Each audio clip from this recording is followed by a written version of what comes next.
Topping your news this half hour, TBI is investigating an officer-involved shooting in Bradley County. Our own Drew Balea is live at the scene with new details. Good morning, Drew. Breaking news this morning, we're told that a Bradley County deputy shoots and kills a man after police say she was attacked at her home. Let me show you the scene behind me as we begin the day, and the sun is just starting to come up.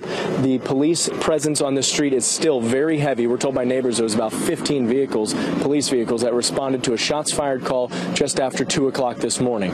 We're told by Sheriff Eric Watson that a Bradley County deputy who had been on the force for about 2 years was coming home for a lunch break after working the overnight shift, and when she got to her house, she noticed that there was somebody hiding in her driveway. That person hiding in her driveway then attacked her, tackling her to the ground and strangling her. This again, according to Sheriff Eric Watson. And here's what he had to say about what the deputy did to protect herself.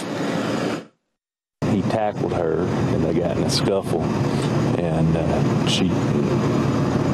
he took his hands and put it around her face and tried to kill her. And basically, she had to do what she had to do to terminate the fight. So again, to recap, the deputy first used a taser to try and get this attacker off of her, and then had to use her gun.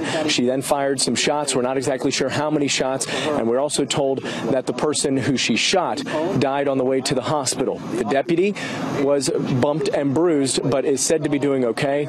Sheriff Watson says that she'll be placed on administrative leave while the investigation continues, also to give her some time to process what had happened and to recover from the emotional and physical effects of this attack that happened this morning. Right now, the TBI is investigating, which is standard after a officer fires their weapon, and so the deputy again is going to be recovering for some days after being bumped and bruised after this attack, also emotionally upset after this person comes to her home.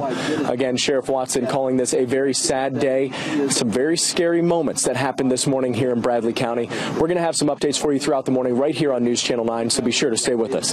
I'm Drew Balea, live in Bradley County. Back to you guys. All right, Drew, thanks so much. Certainly a developing story we will continue to stay on top of throughout the morning.